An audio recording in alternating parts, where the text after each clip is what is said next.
அரசமைப்பு சட்டத்தின் உறுப்பு எண் 47 கூறியுள்ளவாறு மதுவிலக்கை தேசிய கொள்கையாக அறிவிப்பு செய்ய வேண்டும். இந்திய அரசமைப்பு சட்டத்தின் உறுப்பு எண் 47 அரசு தனது மக்களின் ஊட்டச்சத்து மற்றும் வாழ்க்கை தரத்தை உயர்த்துதல் மற்றும் பொது சுகாதாரத்தை மேம்படுத்துதல் ஆகியவற்றை தனது முதன்மை கடமைகளாக கருதும். குறிப்பாக மருத்துவ நோக்கங்களுக்காகவன்றி போதை தரும் பானங்கள் மற்றும் உடல்நலத்திற்கு கேடு விளைவிக்கும் மருந்துகள் ஆகியவற்றின் நுகர்வுக்கு தடையை கொண்டு வர அரசு முயற்சிக்கும் என்று கூறுகிறது. இதன் அடிப்படையிலேயே சுதந்திரத்திற்கு பிறகு அமைந்த காங்கிரஸ் அரசு மதுவிலக்கு விசாரணை ஆணையம் ஒன்றை அமைத்தது. இந்தியா முழுவதும் மதுவிலக்கை நடைமுறைப்படுத்துவதற்கான பரிந்துரைகளை அந்த ஆணையம் அளித்தது. அதன் பிறகு நீதிபதி தேக்சந்த் தலைமையில் ஒரு ஆணையம் அமைக்கப்பெற்றது. அதுவும் தனது பரிந்துரைகளை அரசுக்கு அளித்தது.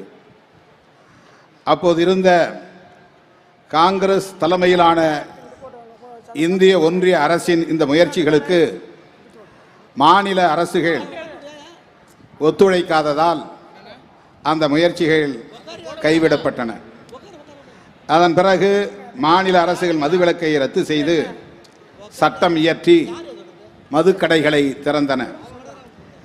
இது அரசமைப்பு சட்டத்தின் வழிகாட்டு நெறிமுறைகளுக்கு எதிரானதாகும். சட்டத்தின் அடிப்படையிலோ அல்லது பொதுவான வகையிலோ அரசு எடுக்கும் ஒவ்வொரு நிர்வாக நடவடிக்கையும் நியாயமானதாகவும் பொது நலனை அடிப்படையாக கொண்டு இருக்க வேண்டும். தனது நடவடிக்கை நியாயமாகவும் பொதுநலனுக்கு உதவுவதாகவும் இருக்கிறதா என்பதை தீர்மானிப்பதற்கு அரசமைப்பு சட்டத்தின் வழிகாட்டு நெறிமுறைகளுக்கு உகந்ததாக அது உள்ளதா என்ற அளவுகோலை மாநில அரசு பயன்படுத்த வேண்டும் என கஸ்தூரிலால் எதிர் ஜம்மு காஷ்மீர் அரசு வழக்கில் உச்சநீதிமன்றம் கூறியுள்ளது. அவ்வாறு பார்க்கும்போது மதுவிலக்கை ரத்து செய்வதென்பது பொது நலனுக்கு உகந்ததல்ல என்பதோடு நியாயமற்றதும் ஆகும். எனவே இதனை ஒன்றிய அரசு அனுமதிக்க கூடாது. தேசிய மதுவிலக்கு கொள்கையை இயற்றுவதன் மூலமே மதுவிலக்குக்கு எதிரான மாநில அரசுகளின் நடவடிக்கைகளை தடுக்க முடியும். எனவே அரசமைப்பு சட்டத்தின் உறுப்பு எண் 47 கூறியுள்ளவாறு மதுவிலக்கை தேசிய கொள்கையாக அறிவிப்பு செய்து சட்டம் இயற்ற வேண்டுமென இந்திய ஒன்றிய அரசை இம்மாநாடு வலியுறுத்துகிறது. தீர்மானம் எண் 2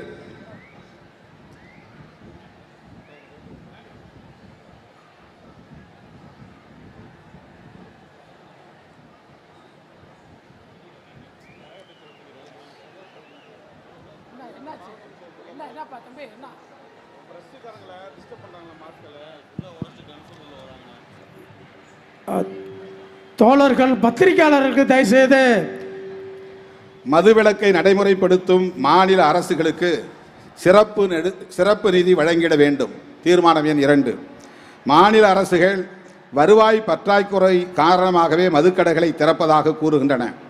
குறிப்பாக ஜிஎஸ்டி வரி விதிப்பு நடைமுறைக்கு வந்த பின்னரே மாநில அரசுகளின் வரி வருவாய் பெருமளவில் பாதிக்கப்பட்டிருக்கிறது. அதற்காக வழங்கப்பட்டு வந்த ஜிஎஸ்டி இழப்பீட்டு தொகையை 2022ஆம் ஆண்டுடன் ஒன்றிய அரசு நிறுத்திவிட்டது. ஆனால் 2023இல் 1,45,000 கோடி ரூபாய் ஜிஎஸ்டி இழப்பீட்டுக்கான செஸ் வரியை ஒன்றிய அரசு வசூலித்து கொண்டது. 2024ஆம் நிதியாண்டில் 1,51,000 கோடி ரூபாயை வசூல் செய்ய திட்டமிட்டுள்ளது. மதுவிலக்கை நடைமுறைப்படுத்தினால் மாநில அரசுகள் கடுமையான நிதி பற்றாக்குறைக்கு ஆளாக நேரிடும். அந்த நிலையை தவிர்ப்பதற்கு தற்போது ஒன்றிய அரசால் வசூலிக்கப்படும் ஜிஎஸ்டி இழப்பீட்டு செஸ் வரியை மதுவிலக்கு இழப்பீட்டு செஸ் வரியாக வசூலித்து அத்தொகை முழுவதையும் மதுவிலக்கை நடைமுறைப்படுத்தும் மாநிலங்களுக்கு பிரித்தளிக்க இந்திய ஒன்றிய அரசு முன்வர வேண்டும் என இம்மாநாடு வலியுறுத்துகிறது. தீர்மானம் எண் 3 மதுவிலக்கை நடைமுறைப்படுத்தும் மாநிலங்களுக்கு கூடுதல் நிதி பகிர்வு அளிக்க வேண்டும். தம்பி இந்த இடது பக்கத்தில் இருக்க தம்பி நாற்காலியை தூக்காதீங்க. அந்த பேரிகார்டு வந்து தாண்டி குதிக்கிறது முயற்சி பண்ணாதீங்க தயவுசெய்து. பெண்கள் உட்கார்ந்துருக்கிறாங்க, டவர்ல ஏறி நிற்கிறவங்களாம். தம்பி தீர்மானம் எண் 3, மதுவிலக்கை நடைமுறைப்படுத்தும் மாநிலங்களுக்கு கூடுதல் நிதி பகிர்வு அளிக்க வேண்டும். அரசமைப்பு சட்டத்தின் உறுப்பு எண் 280 அடிப்படையில் மாநிலங்களுக்கு நிதி பகிர்வு எத்தனை சதவீதம் செய்யப்பட வேண்டும் என்பதை அதற்காக அமைக்கப்படும் நிதிக்குழுவே தீர்மானிக்கிறது. தற்போது 16வது நிதிக்குழு இந்த சதவீதத்தை முடிவு செய்வதற்கான பணியில் ஈடுபட்டுள்ளது. மாநிலங்களுக்கு நிதி பகிர்வை தீர்மானிக்கும் போது மாநிலங்களுக்கான வருவாய், மக்கள் தொகை, நிலப்பரப்பு, வனவளம், சுற்றுச்சூழல், கட்டமைப்பு வசதி, நிதி மேலாண்மை, மக்கள் தொகை கட்டுப்பாடு, வரி வசூலிப்பதில் காட்டும் அக்கறை ஆகிய அம்சங்களின் அடிப்படையில் மாநிலங்களுக்கு நிதி பகிர்வு தீர்மானிக்கப்படுகிறது. அந்த அம்சங்களோடு மதுவிலக்கு என்பதையும் சேர்த்து மதுவிலக்கால் வருவாய் பாதிக்கப்படும் மாநிலங்களுக்கு கூடுதல் நிதி பகிர்வை செய்வதற்கு 16வது நிதிக்குழுவுக்கு ஒன்றிய அரசு வழிகாட்டுதல் அளிக்க வேண்டும் என்று இந்த மாநாடு வலியுறுத்துகிறது. போதைப்பொருள் நடமாட்டத்தை கட்டுப்படுத்துவதற்கு நிதி உதவி அளிக்கும் திட்டம் ஒன்றை இந்திய ஒன்றிய அரசு செயல்படுத்தி வருகிறது. அதன் அடிப்படையில் மிக குறைந்த நிதியே மாநிலங்களுக்கு வழங்கப்படுகிறது. அதிலும் கூட தமிழ்நாட்டுக்கு ஓரவஞ்சனை செய்யப்பட்டுள்ளது. ஒன்றிய அரசு அளித்துள்ள புள்ளி விவரத்தின்படி 2020-21 ஆண்டில் 20,21,000 ரூபாய் மட்டுமே ஒன்றிய அரசால் தமிழ்நாட்டுக்கு வழங்கப்பட்டிருக்கிறது. மற்ற ஆண்டுகளில் தமிழ்நாட்டுக்கு அந்த நிதி அளிக்கப்படவே இல்லை. தமிழ்நாட்டுக்கு ஆண்டுக்கு குறைந்தபட்சம் 50 கோடி ரூபாயாக இந்த நிதியை உயர்த்தி வழங்க வேண்டும் என இம்மாநாடு இந்திய ஒன்றிய அரசை கேட்டுக்கொள்கிறது. 4, மதுவிலக்கு விசாரணை ஆணையம் ஒன்றை அமைத்திட வேண்டும். 1954 ஆண்டு டிசம்பர் திங்கள் 16ஆம் நாள் இந்திய அரசின் திட்டக்குழு சார்பில் மதுவிலக்கு விசாரணை குழு அமைக்கப்பட்டது. திரு ஸ்ரீமன் நாராயணன் என்பவர் தலைமையில் அமைக்கப்பட்ட அந்த குழு 1955 செப்டம்பர் 10ஆம் நாள் அன்று தனது அறிக்கையை சமர்ப்பித்தது. மதுவிலக்கு விசாரணை குழுவின் பரிந்துரைகளின்படி திட்டங்கள் தயாரிக்கப்பட்டு 1958ஆம் ஆண்டு ஏப்ரல் 1ஆம் நாள் முதல் நாடு முழுவதும் பூரண மதுவிலக்கை நடைமுறைப்படுத்த இலக்கு நிர்ணயிக்கப்பட்டது. ஆனால் அது கைகூடவில்லை. மீண்டும் ஒன்றிய அரசின் சார்பில் நீதிபதி தேக்சன் தலைமையில் ஒரு குழுவை நியமித்தார்கள். அந்த குழு நாடெங்கும் ஆய்வு செய்து சுமார் 1200 பக்கங்கள் கொண்ட அறிக்கையை அளித்தது. அதன் அடிப்படையில் 1970ஆம் ஆண்டுக்குள் முழுமையான மதுவிலக்கை நடைமுறைப்படுத்த வேண்டுமென இலக்கு நிர்ணயிக்கப்பட்டது. ஆனால் வரி வருவாய் வேண்டும் என்ற காரணத்தை சொல்லி மாநில அரசுகள் கள்ளு மற்றும் சாராய கடைகளை திறந்தன. அதன் பின்னர் இந்திய ஒன்றிய அரசு மதுவிலக்கு கொள்கையை கிடப்பில் போட்டது. 70 ஆண்டுகளுக்கு முன்பு இருந்ததை விட இப்போது மதுவினால் ஏற்படும் கேடுகள் அதிகரித்துள்ளன. மனித வளம் தேசிய அளவில் வெகுவாக பாதிக்கப்பட்டு வருகிறது. இது தேசத்துக்கே நேரும் பேரிழப்பாகும்.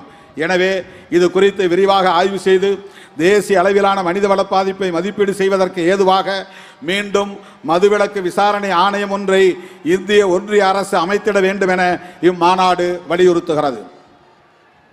தீர்மானம் எண் 5, தமிழ்நாட்டில் முழு மதுவிலக்கை நடைமுறைப்படுத்துவதற்கு ஏதுவாக மதுபான கடைகளை மூடுவதற்குரிய கால அட்டவணையை அரசு அறிவித்திட வேண்டும்.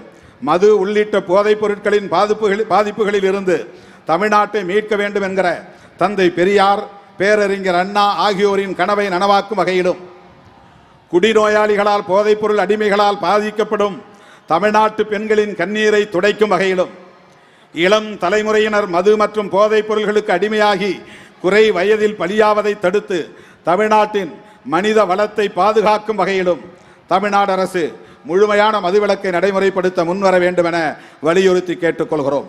இந்தியா முழுவதும் மது அருந்துபவர்களின் எண்ணிக்கை சராசரி 22% எனவும் தமிழ்நாட்டில் அது 32% உள்ளது எனவும் புள்ளி விவரங்கள் கூறுகின்றன. எனவே தமிழ்நாடு அரசு மதுக்கடைகளின் எண்ணிக்கையை தற்போதுள்ளதை காட்டிலும் கூடுதலான வேகத்தில் படிப்படியாக குறைக்க வேண்டும். அத்துடன் முழுமையான மதுவிலக்கை நடைமுறைப்படுத்துவதற்கான கால அட்டவணையை அறிவிக்க வேண்டும் எனவும் இம்மாநாடு தமிழக அரசை வலியுறுத்துகிறது. தீர்மானம் எண் 6, தமிழ்நாட்டில் போதைப் பொருட்கள் புழக்கத்தை கட்டுப்படுத்த உறுதியான நடவடிக்கைகளை எடுத்திட வேண்டும்.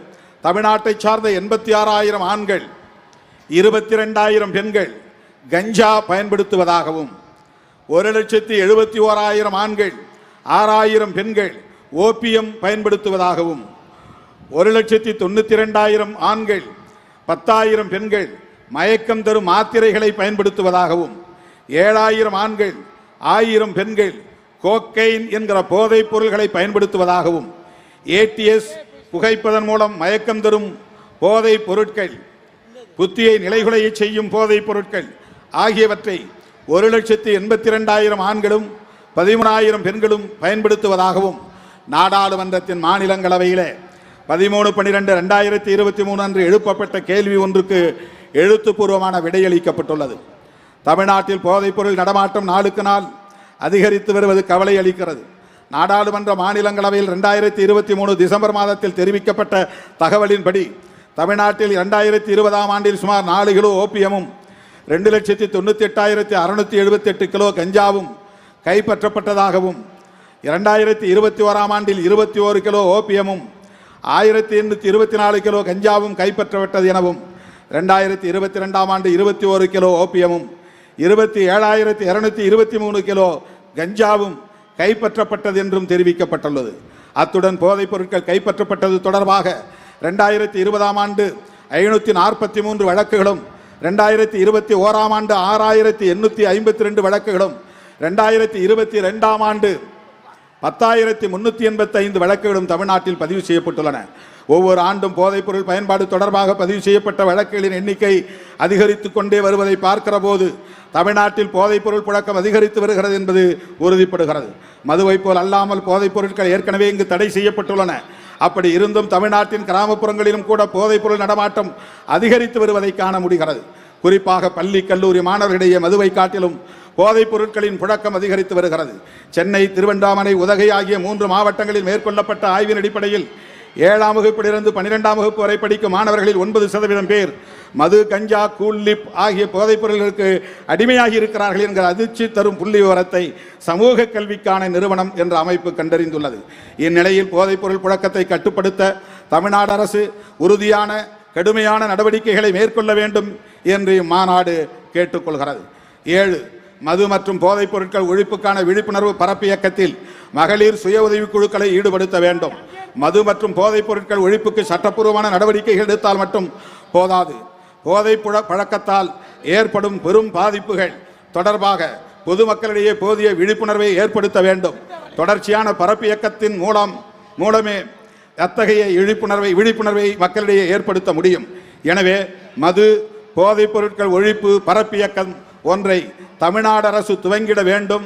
அந்த பரப்பு இயக்கத்தில் தமிழ்நாடெங்கும் இயங்கி வருகிற மகளிர் சுய உதவி குழுக்களை முழுமையாக ஈடுபடுத்த வேண்டும் என்று தமிழ்நாடு அரசை வலியுறுத்தி கேட்டுக்கொள்கிறோம். தமிழ்நாடு அரசின் மதுவிலக்கு மற்றும் ஆயத்தீர்வைத்துறையின் 2024-25ஆம் ஆண்டுக்கான கொள்கை விளக்க குறிப்பில் மது மற்றும் போதைப் பொருட்களின் தீமையை பற்றி மக்களிடம் விழிப்புணர்வை ஏற்படுத்துவதற்கு 4 கோடி ரூபாய் ஒதுக்கப்பட்டிருப்பதாக தெரிவிக்கப்பட்டுள்ளது. இந்த தொகை போதுமானதல்ல. குறைந்தது ஆண்டுக்கு 200 கோடி ரூபாயாக மது மற்றும் போதைப் பொருள் எதிர்ப்பு பரப்பு இயக்கத்திற்கென பட்ஜெட்டில் ஒதுக்க வேண்டும் என்று இம்மாநாடு தமிழ்நாடு அரசை கேட்டுக்கொள்கிறது. 8. குடிநோயாளிகளுக்கும் போதை அடிமை நோயாளிகளுக்கும் நச்சு நீக்க சிகிச்சை அளிக்க அரசு மருத்துவமனைகளில் அவற்றுக்கான மையங்களை உருவாக்க வேண்டும். De addiction centre. தமிழ்நாடு முழுவதும் 20 இடங்களில் போதை மீட்பு மையங்கள் அமைத்து சிகிச்சை அளிக்கப்பட்டு வருவதாகவும் இந்த நிதியாண்டில் மேலும் 25 மையங்கள் அமைக்கப்படும் என்றும் அண்மையில் தமிழ்நாடு அரசின் மதுவிலக்குத்துறையால் தெரிவிக்கப்பட்டுள்ளது.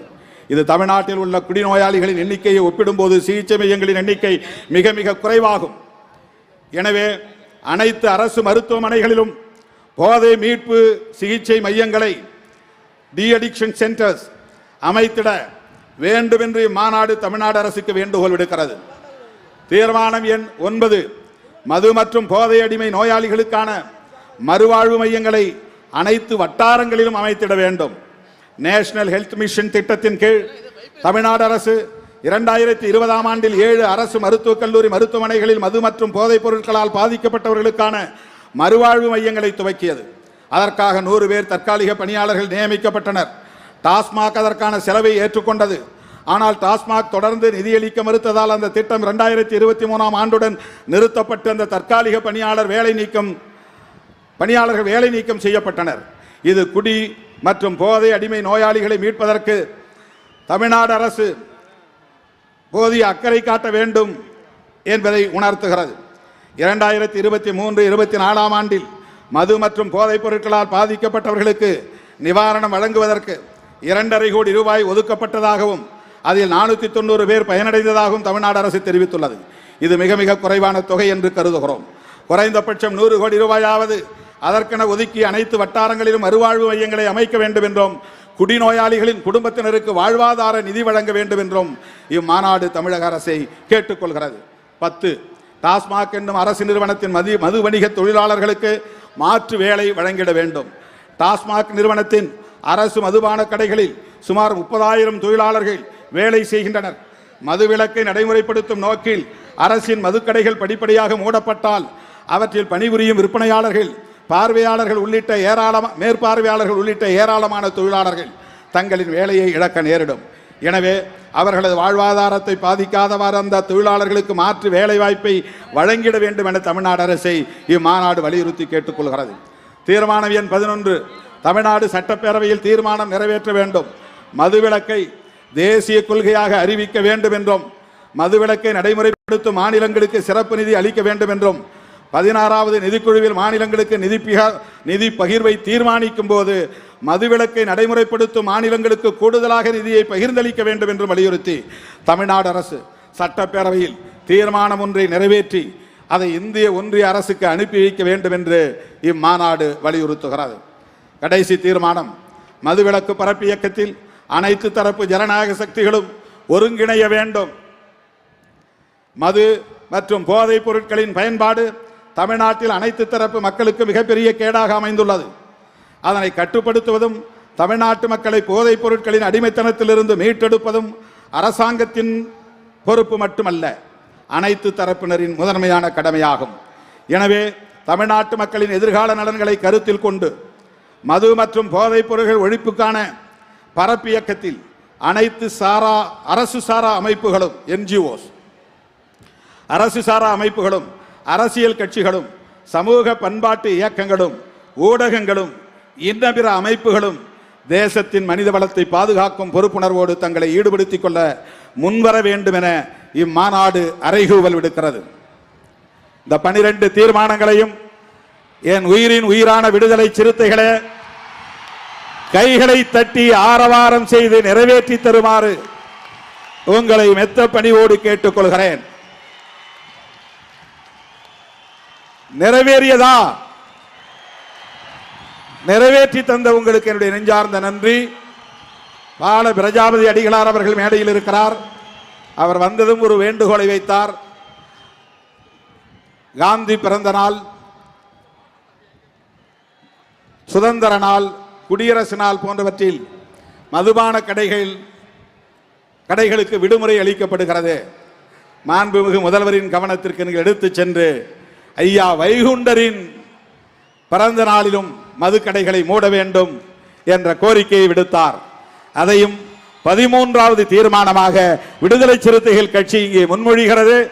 அந்த தீர்மானத்தையும் நீங்கள் நிறைவேற்றி தர வேண்டும் என்று கேட்டு